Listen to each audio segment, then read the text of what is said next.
Hi, how's it in the name of Christ? How you doing? It's your girl Cran Cake, Karabo. I hope you're good. I hope you're peachy. I hope you're Stella. And I hope you're in a neat little bunch. If you're not, welcome to the party. Is that not just the story of our lives? So, yeah, whatever. This is an interlude. So it's not gonna have edits or anything like that, other than maybe to add a face of makeup, color correction and whatnot, but not much more. If you watch me consistently, you will know what that all is about. Alrighty, let's just get straight into it. The topic of the day is, I'll give it to you. You sure know how to sting. I'll give it to you. 2 scorpions, 2 spiders, and then a cockroach. And then you sure know how to sting. I am bombarded by a demonic attack yet again. But it is what it is. We just deal. Okay? It's a Saturday. So, proper, I will give it to you. You sure know how to sting. Like, let's give you a round of applause. Let's congratulate you. Let's ululate. If only I had the energy. Anyway. Where shall I commence with this thing? Where shall this conversation start?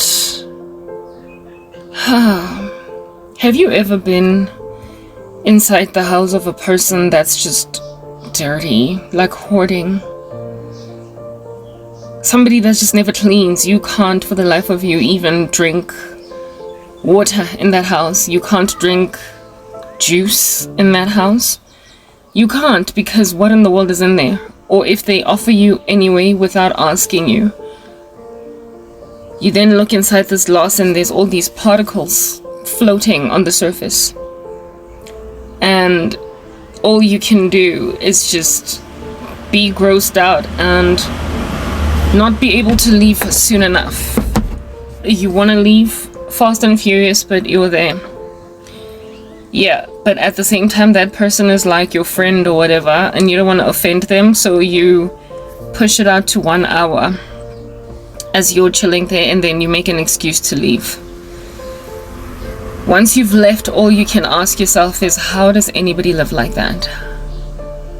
When you were sitting down, there was a cockroach on the wall, crawling, and then this person went to the wall with their bare hand and whammed it.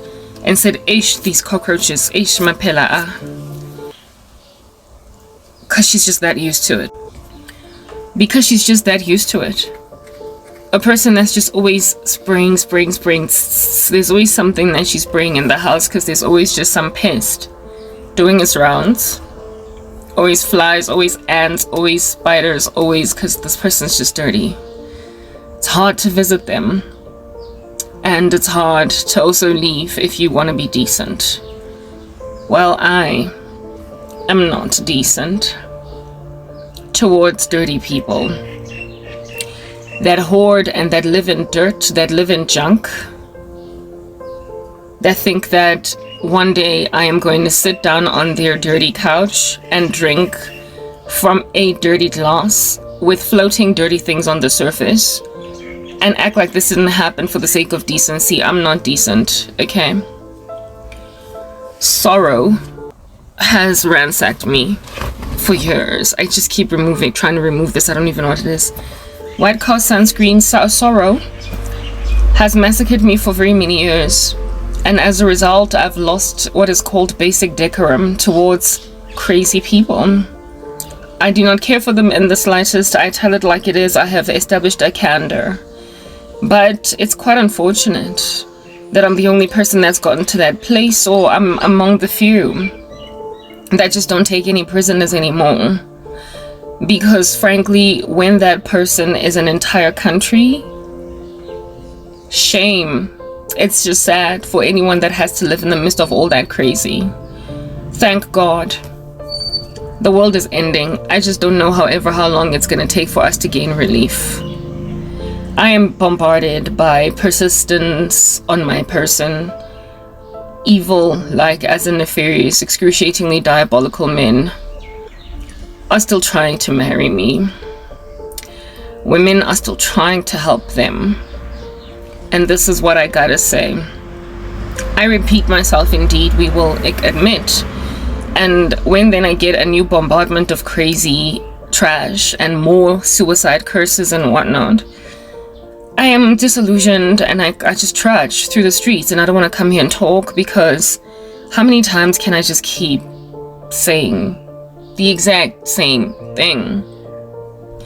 How many times can I keep repeating myself? But you see, there comes a time when proof becomes in the pudding, where no longer now are you evidenced as the only person in the streets suffering from this thing, when everybody out here is basically endured through a crazy time. Women, you and your dirty houses and the cockroaches that you keep on swatting with your one hand, these boyfriends and husbands you keep dating and marrying, that you just merely dump or divorce or fight with and have beef with them and then develop an angry woman syndrome. All of this swatting of these cockroaches off your wall, oh scorpion. However, with you turning around and helping, that's what's good. More such crazy scorpions to just win women, to just get women, to just take whatever they want. Whatever you and your dirty house, literally nobody cares for you, but there comes a time when it eventually bites you in the nether regions, it bites you in the behind. It finally comes at you pouncing like a beast in the wilderness. It finally eventually consumes you whole. It crushes your skull as with a steamroller or some kind of factory machinery that a human hand or a human body should not be in, but you're in it. Yeah, your crazy eventually does that. So congratulations for destroying South Africa once and for all. Like, I don't even know what to say. I am sorrowful because I'm in this filthy country. I've been trying to leave. Like, it's been a thing. I've been trying to leave South Africa, but when you have so destroyed a country that people are trying to leave, when that never used to be the case, when you are just be making South Africa like Romania in the 90s, when you are just making South Africa like Bosnia in the 90s, when you're making South Africa like, what is that country? Not Sudan, but could be there. Sudan now in the 2000s. When South Africa is now once and for all officially... when South Africa is officially Rwanda, I had to look for it. Rwanda. In the 90s. In the middle of the genocide. And people are not going to be okay unless they leave. When you've made South Africa like the Ukraine 2 years ago when Vladimir Putin went in there, and now there's a war zone, I'm sorry, all of your envy then starts to become irrelevant and frankly irreverent. It becomes hollow, not ash, it becomes nothing. It becomes the stuff of nonsense, and it's a pity because the Gen Zs that keep on following you behind, tailing your crap, you're crazy, you're rubbish, and they follow suit and they just make magic like you make magic, and they just steal each other's careers. They throw other women under the bus to be taken by licentious men telling themselves that nobody's gonna see me because this here is behind sorcery. Yeah, look at the country you've created for those very Gen Zs, those youth. Look at the country you've created for those very Gen Alphas, hey? The Gen Alphas that are out to be looking at you like you're a freaking role model even though you stink. Even though you keep on swatting cockroaches on your wall with your bare hand and expect a person to laugh at the fact that, oh, just a cycle of constantly complaining about worthless men. A cycle of constantly freaking dumping them. A cycle of dating another one and then dumping them again and getting HIV. A cycle of marrying one and then getting HIV. A cycle of divorcing one and then marrying another one. Like, and then the Gen Zs just go and they just do this again. The Gen Alphas will inevitably, as well as they get older, do it again and again and again. And you think that a country where men have been fed as with a spoon in the mouth, a silver platter on which are they being fed?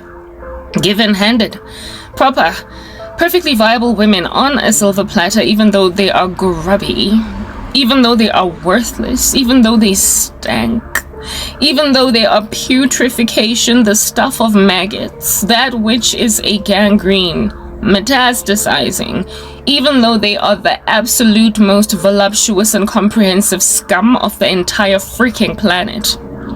You're giving them your friends. You're giving them your daughters. You're giving them your moms, your aunts, your female cousins. I need to go and get an ice pack. My phone is overheating. I got an ice pack. My phone hopefully will cool down. But anyway, look, let's just carry on, okay? Talking.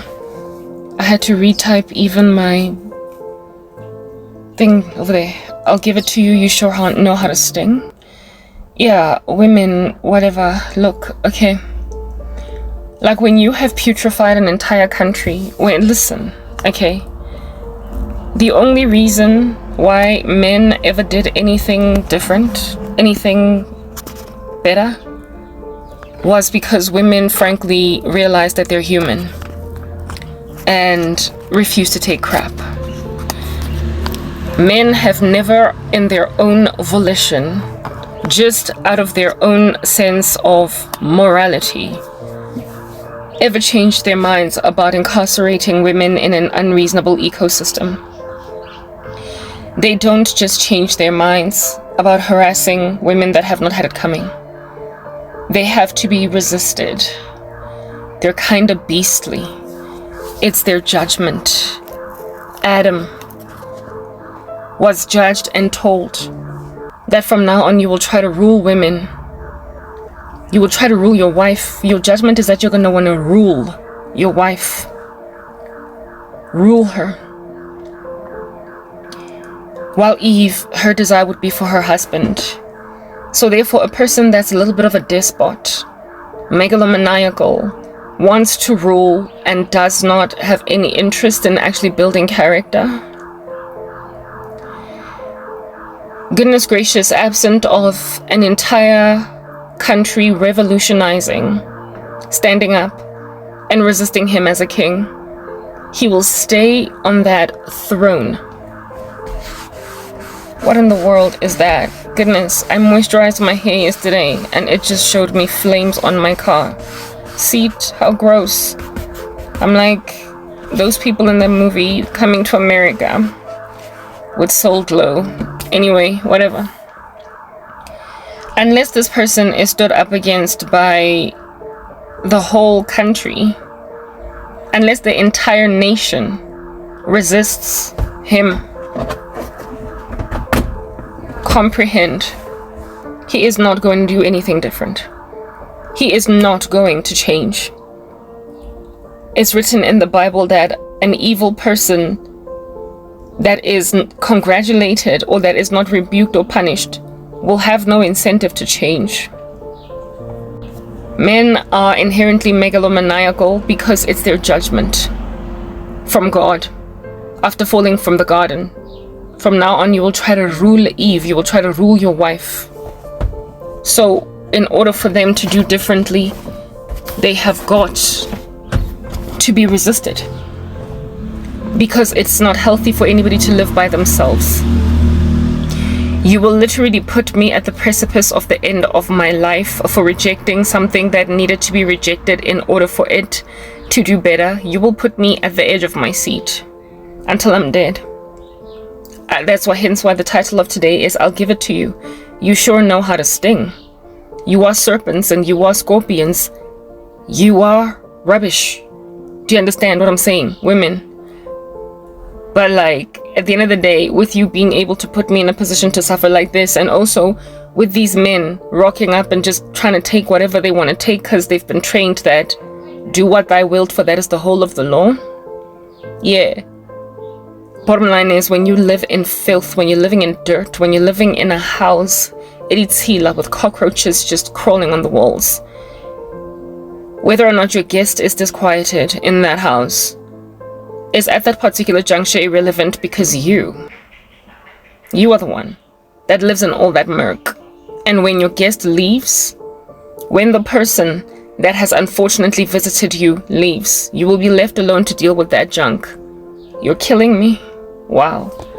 You're ending my life. You think my suicide is the only way out of this? That right?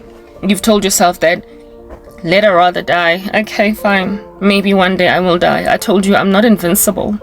And I am disillusioned about God and why he has left me in this position. I frankly, like, if these animals keep going back to the drawing board with their suicide curses that come with an ultimatum, that I'll let you live if you are with me, one day they will end me. And if the Lord does not very quickly come to rescue me from all of this crazy, I will one day faint. I promise you, I am going to die. It is not something I have ever denied. I have never said I'm invincible. I have just said that God is going to rescue me before I'm out of this world. That's all that I've ever said. I've never said that I'm going to survive this, just lingering, just going. But I am disillusioned, and today is one of those days. And the thing that also really just kind of is getting me, grabbing me, is the fact that I am literally in shock. I'm in awe and disbelief of the fact that women, like, what the heck? Like, you have so stood back and watched crazy men be crazy that now crazy men in parliament are trying to pass a crazy bill. Mamelangne, the country you have created, take it. But understand that I'm not going to live in this South Africa. Okay? I would fast and furious go in a casket in the sweltering sun that we are enjoying today, that is Saturday. I would rather have my body in a casket, release gases, gather maggots, putrefy stink, and be one with the soil, than live trying to fight something that women sat back and did nothing to stop. It's like, how can I describe what I've been going through for the past decade, ever since I lost my job?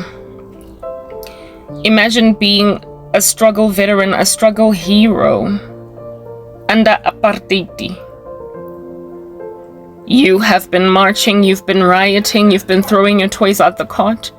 You have thrown Molotov cocktails at tanks of the police coming into the gasis, into the ghettos to try and take the peace and the freedom of black people that are fighting.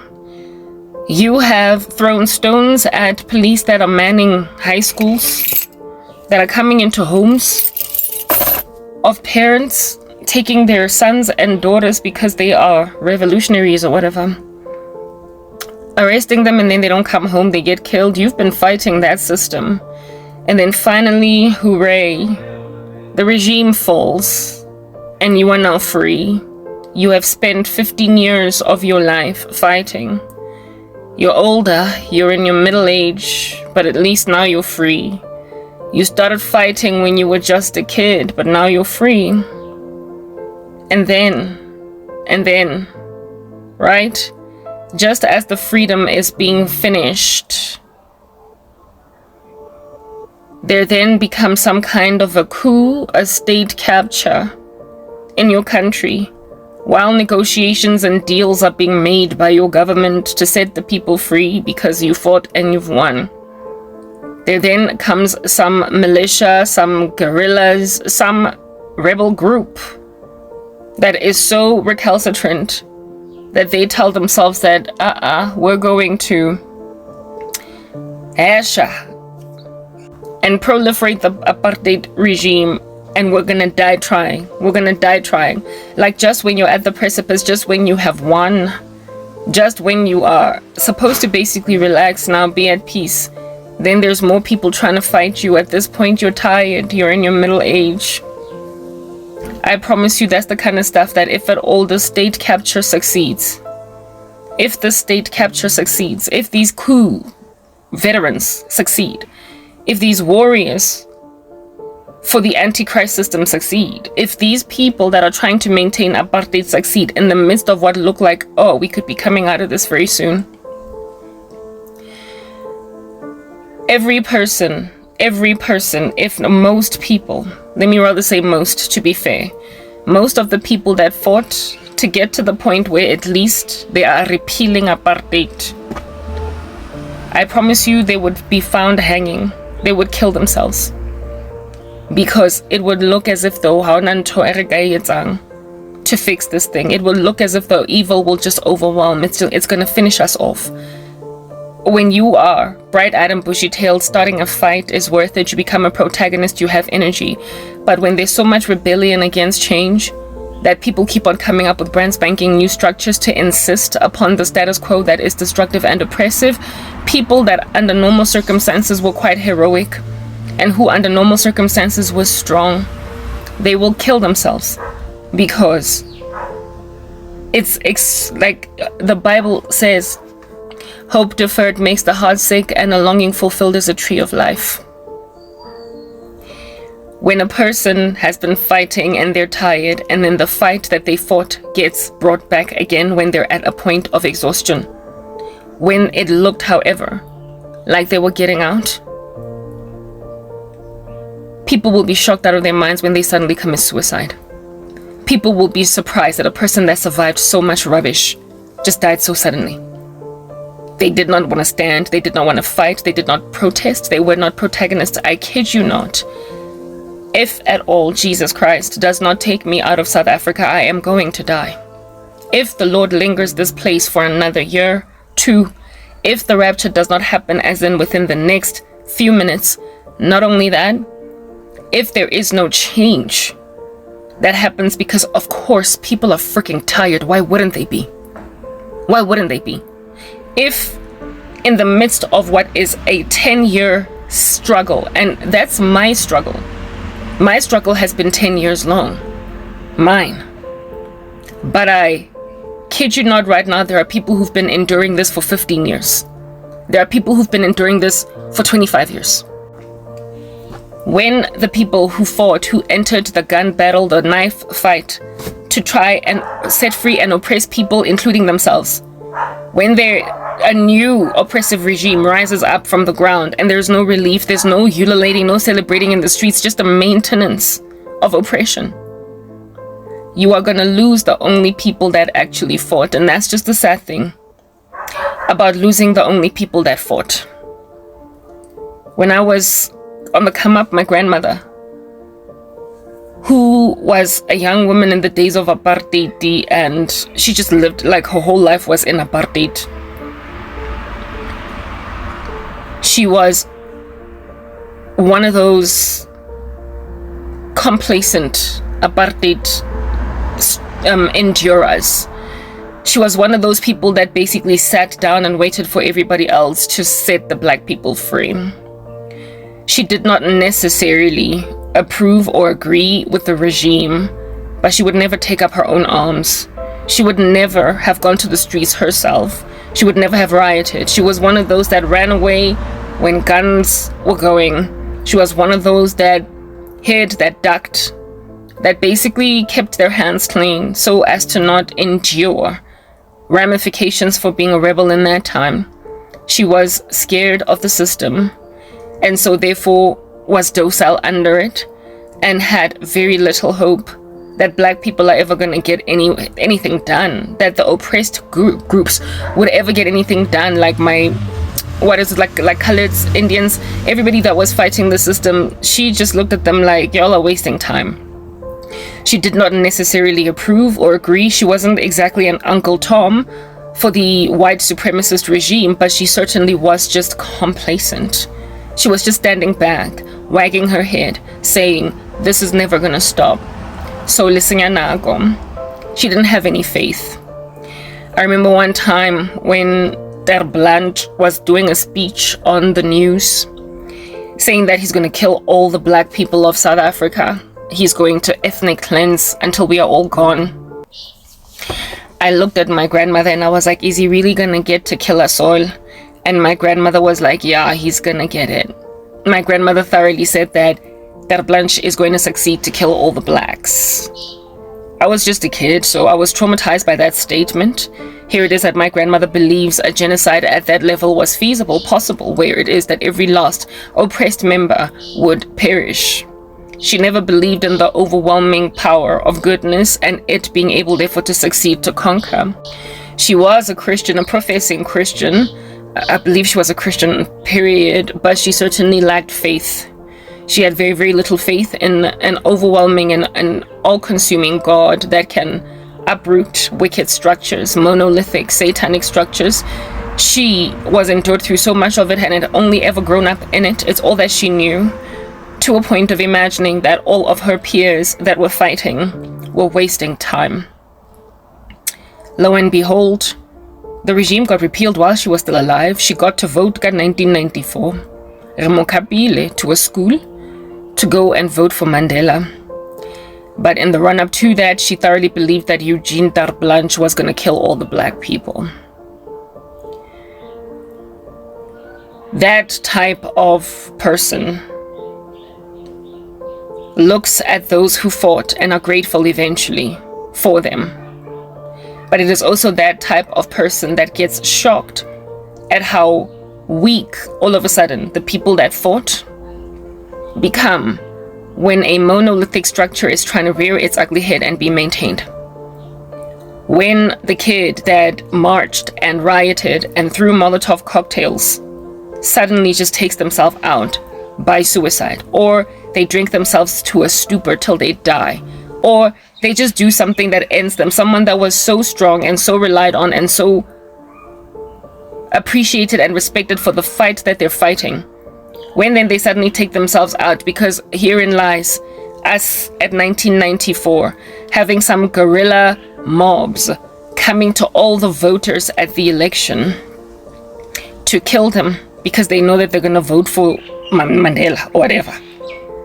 And this little civil war, this strike, this amphibious attack on voters then launches the country into yet another war that is going to last another 4 or 5 years. I promise you, people that have been fighting, when this happens, in spite of international scrutiny, in spite of international ostracization of the country, in spite of support that we have from other countries, they would be like, I don't have 5 more freaking years to go. I'm sorry. I don't have 5 more years. When they, on the day of voting, as they're queuing themselves, get this like amphibious guerrilla attack across multiple voting stations that are out here killing voters, dropping them to the ground, mass murder. He might duck those bullets and go home, but just the fact that, see here, futi, hade. I'm sorry. When evil is so prevalent and it just, and complacent people then, after watching it rear its ugly head, then go on right ahead and say, you are naive. What makes you think you're the different person? The spectacular one that's going to change something that's obviously never going to change. Those people, once you wear out the only protagonists for a struggle, the only people that were willing to fight to a point where you could even go to the polls and vote as a black person for whoever you want to vote for, when the people give up, throw in the towel, maybe commit suicide, like just basically give the hell up, when they finally say, this is too much, I can't, when they are now not there, all you're left with is a settling, accepted status quo that is frankly menacing, unacceptable, ridiculous, but like, it's a homeostasis. It is a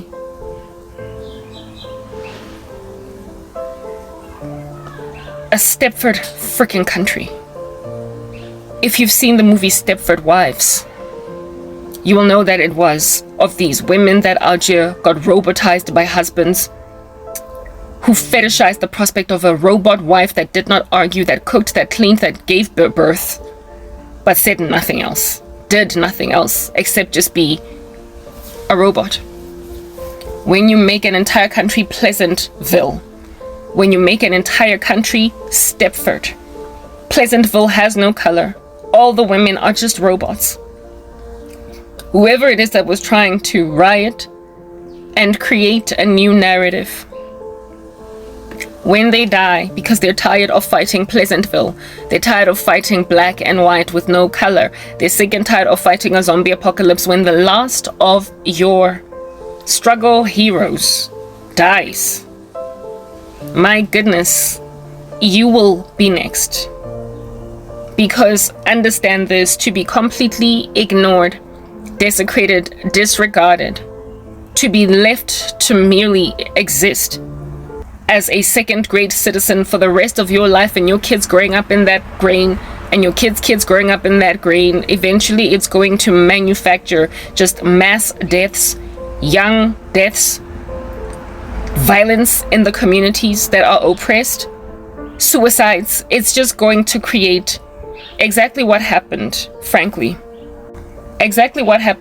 to black people because of apartheid. I will use blacks because I know that it was coloreds and Indians too that were oppressed, but I'll speak for black people for now, just for the sake of simplicity in this argument. I don't want to keep on pillaring and posting all over the show speaking about different groups. We all know that it wasn't just blacks who struggled under apartheid, but I will for now just speak about the blacks. You know what happened to the black community. They became violent, they became lazy, they became poor. Irrecoverably, it appeared, even after apartheid ended. They struggled to break out of the grain. They were so used to being runners, skivvies, gardeners, and maids that they just continued to be maintained in that freaking stance. Still to this day, the majority of domestic workers in the country are black. I promise you right now, that is not a commonality in many other countries. You might think that black people generally are the gardeners, that black people generally are the ironers, the domestic servants, that black people generally are the ones that are doing blue collar work. But if you go to other countries, there is no such division, there is no such split, there is no such issue, there is no such people, a problem amidst that our demographic, amidst black people. There is a fairness and equality in how many percentage of the black community are middle class while others are blue collar, entry level, minimum wage. Go to, for instance, South America, or even the US, America, North America. Some of the domestic servants there, many of them, yes, there are blacks, but every so often a lot of Latinas are domestic servants, something that you would not find in South Africa. Latinas who, they kind of like, if they were South African, if you were to see a Latina in a South African store, you would likely assume, unless they correct you, that they're colored, right? Barely ever would you find colored domestic servants, Indian domestic servants, despite the fact that coloreds and Indians also suffered under apartheid. But you know that there was a sliding scale where it is that we were regarded the scummiest, and then came coloreds next, and then came Indians. There was a sliding scale of favor, and that even BEE laws were fashioned against that sliding scale. Anyway, whatever. Yeah, there are countries where you would find the Tanamount equivalent of what would be a colored domestic servant, or colored domestic servants as just like a plethora, or Indian as a plethora in certain other countries, where it would be like a culture shock for you as a South African to walk in there and see somebody that looks like a little bit of a Candace out here sweeping houses in South Africa. In South Africa, those who are sweeping houses, domestics, it's us, it's black people. Do you understand? We man FMCGs like no man's business. We are the tellers.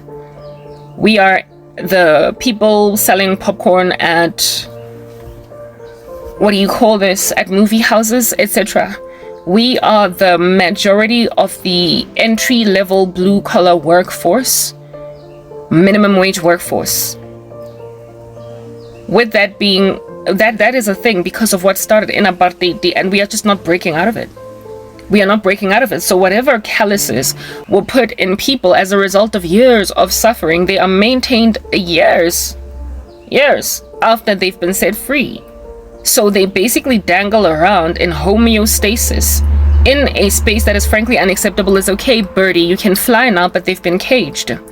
And when people have been caged for that long without being able to fly, albeit having wings, you must comprehend that a grain will get created out of them.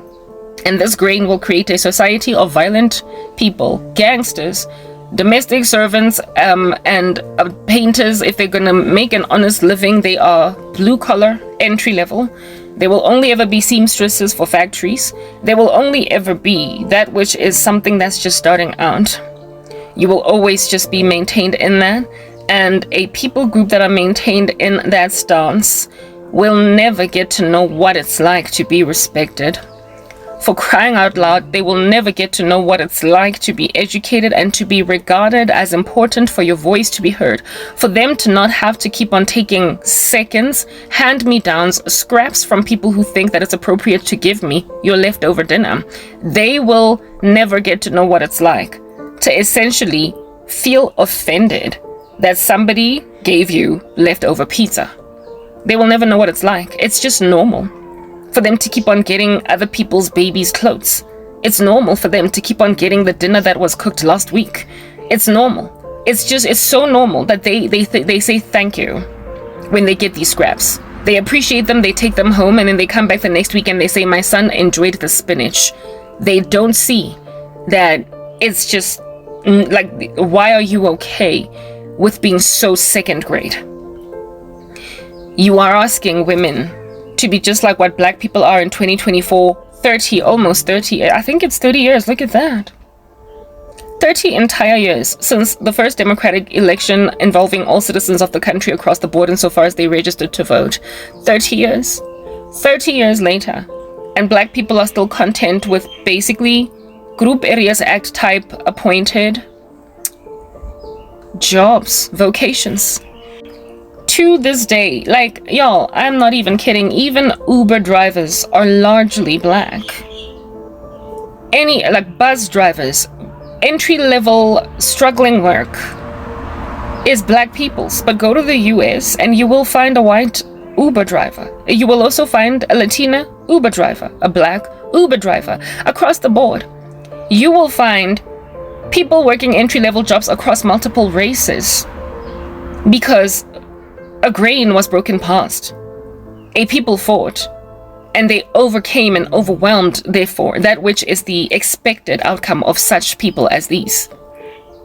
But in a country where people keep on going back to the drawing board of being maintained in wickedness, you are like Haiti, you become a failed state. A country who has a black government, and yet it is oppressing black people. I'm not here to be a protagonist politically for what's going on in South Africa. I'm speaking against the issue, against my gender as a black woman, by black men who have become a monolith just like the apartheid regime. They are the new Verwoerd. Black men are the new Ter Blanche. They're the new National Party. They're the new thing that ought cause the global citizenship to ostracize us from the freaking Olympics. Black men in this country are a destructive gangrene, and I have been speaking for a decade against this as a struggle hero that once had energy, but I am at the end of myself. And the sad and disquieting thing is, the thing that's ending me is not even that which makes sense to end me. I am being, like in the days of apartheid, there was a problem with black on black violence. You will remember how the IFP and the ANC were always shooting each other to death because they couldn't agree on how to overcome apartheid.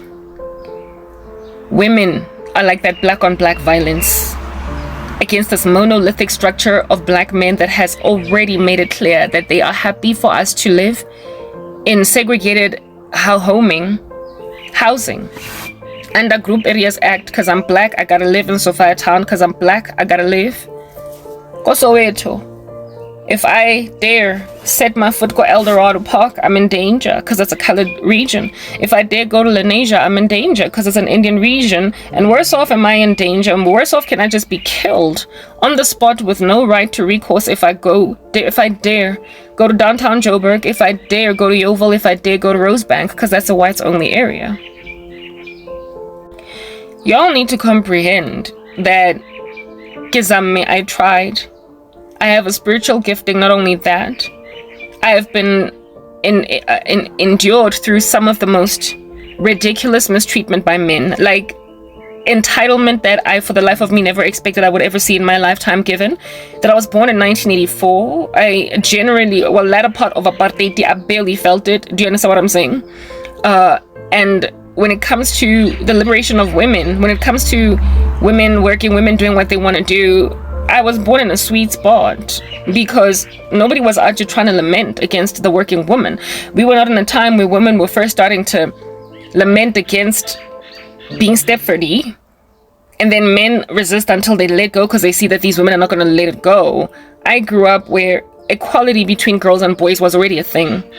Hopes and dreams for both girls and boys to dream big, dream large was already a thing. The only issue that would hinder a black person in this country would be apartheid, but I was born at a sweet spot where it was ending, but girls had opportunities that they could now enjoy just like guys. And so it was already at that stage frowned upon for dudes to be still very misogynistic, chauvinistic, old school in the way that they thought, kind of like that Shaka Zulu mindset. Like, yeah, it was already a taboo. When I was on the come up, for anybody to think that way, it was already a taboo. People were already starting to have any kind of even minimal respect for the fact that a woman can do anything. That was the thing. I grew up in the time of take a girl child to school day, right? To help the way career day in my high school, the accountants that would come were black women, and they would tell us I did it, blah blah. So it just became entirely feasible for me to envisage that, of course, it's going to result, I'm going to end up there. Like, this whole thing is going to end up with me also being in a position to come to a high school on career day and tell little girls what, about my job and how I ended up where I was at. So it became excruciatingly shocking, quite the horror then when I turned 29 and I lost everything. And black men started to act like it was 1907 or something. Like they freaking started to act like it was 1802. And it was shocking, unexpected, came at me like a bat out of hell. But what caught me most off guard was when women were like my grandmother. What the heck? Like, when women were like my grandmother, essentially complacent, saying there's nothing you can do about it. What are you talking about? We already did something about it. Like, this thing ended long ago. This whole polygamy problem, this whole a woman must be barefoot and pregnant in the kitchen making babies, it ended. It did. Like, I promise you, I'm not making stuff up. I was not born in that era. This is not that struggle. Maybe the struggle that I would endure as a young woman on the come up would have been resistance of the new South Africa by old habits die hard type white people who are in denial that apartheid ended. That is something that I can see fighting me, and indeed I did trudge through that. We trudged through that through white folk that were in denial, who out here were still trying to maintain their own little whatever, but just by blowing them out the way they would move, because we were able to speak up for ourselves. And the Samantha with the attitude was just scoot, right? That is the struggle that I could envisage enduring as a young black woman on the come up. But goodness gracious, like, not a guy that's gonna insist that I don't work, don't study. What the heck? Like, I was thrown off a chair in absolute shock and horror to discover that there is a gangrene infiltrating the country where we are literally making like a witchcraft spell and bringing back lost lover, but instead of it being lost lover, bringing back lost, dead and buried, perhaps even cremated ideologies of a misogynistic girth that come from a chauvinistic time and was frankly buried then. I grew up with dudes in high school that were not their grandfathers. I grew up with dudes in university that were not their grandfathers. They're like, proper, ain't nobody out here still thinking like that. What are you, dumb? You would get laughed at by every girl and boy in the room when you have that kind of mindset. That's where I grew up. Everybody had come to embrace what is rather the norm now of letting women be. I grew up doing assignments with dudes, with them respecting my opinion and my inputs. I grew up doing homework with guys. I grew up studying with guys. Goodness, when I was at Wits, we had a study group where it was me, a couple of guys, and a couple of girls, and we would all exchange notes. We were never ever regarded as, "Hi women, please keep quiet, let us as the guys crunch the numbers. Frankly, your opinion don't matter." No. I grew up during a time when it was feasible for dudes to actually elect me as the leader of the group for the assignment. And for me to suddenly lose everything, right, at 29, when I lost my job at MTN, and then discover that men were harboring a misogyny and a chauvinism that I never ever, like, Papa, nothing was stank of it. There was nothing in the room that stank of it. Of course, every so often you get the jerk in the office that I'll just be telling you. There was this one guy, I remember one time we exchanged notes on email and he responded with everybody CC'd, including his boss and mine, saying that you're taking this out of hand, you're taking it too far. I can tell it's that time of the month.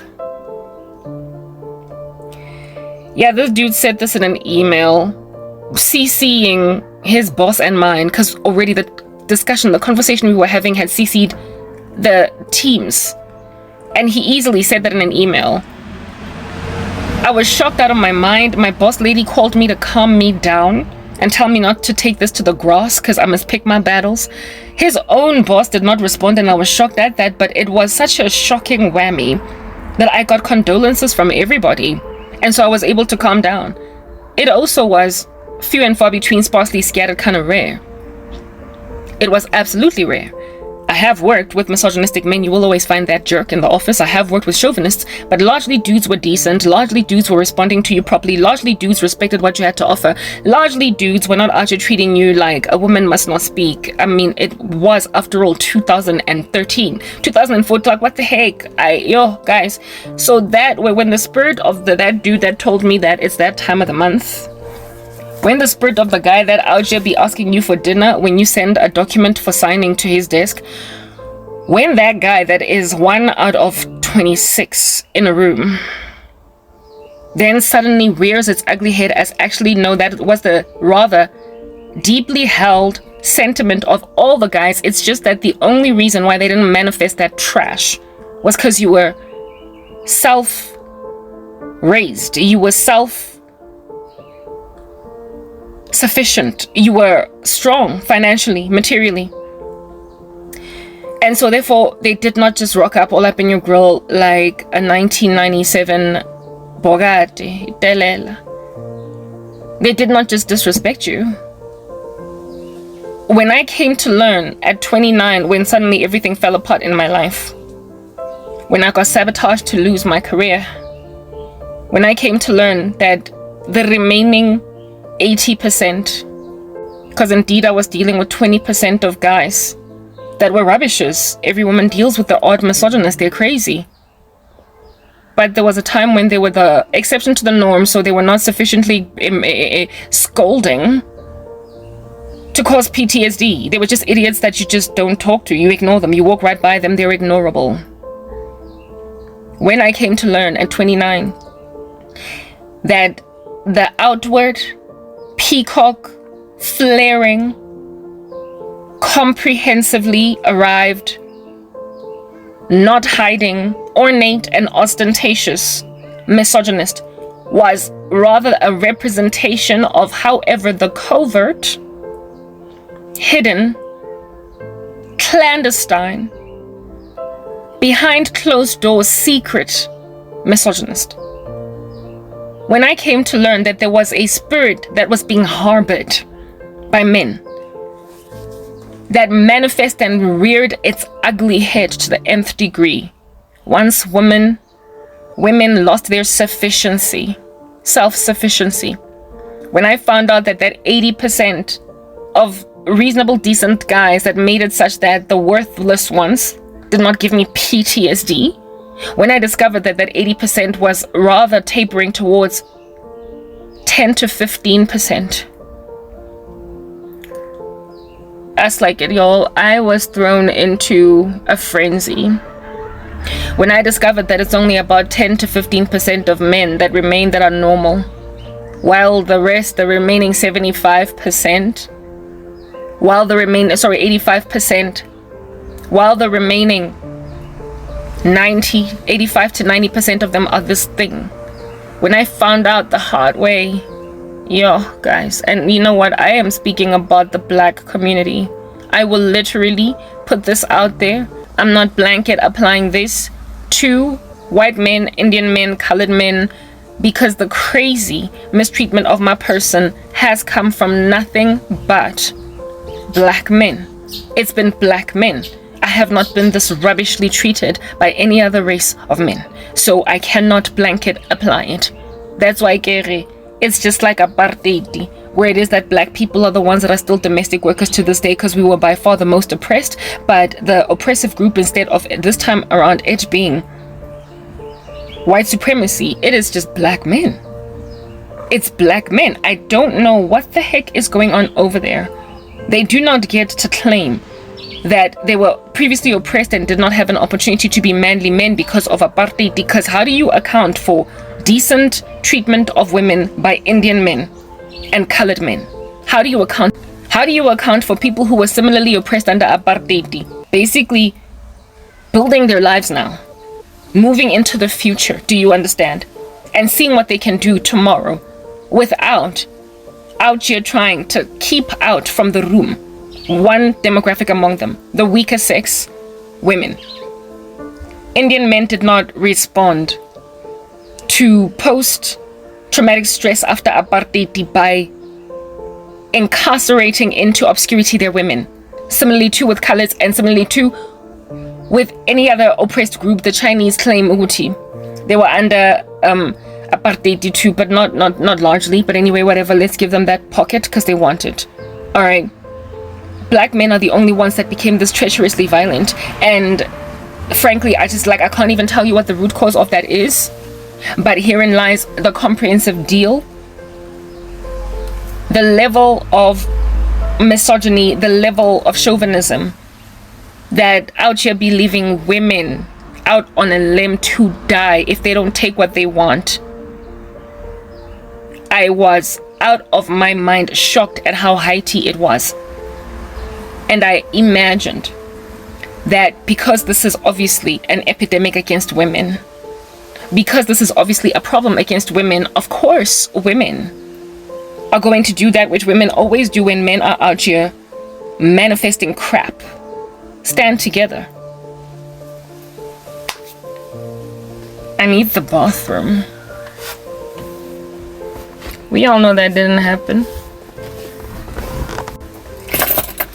I'm back in Afghanistan. You will remember when Joe Biden pulled out suddenly, wreaking havoc in the lives of Afghani people and some Americans that were there. How it is that some Afghani people were given an option to leave Afghanistan now that the Taliban would be taking over and life would be rough.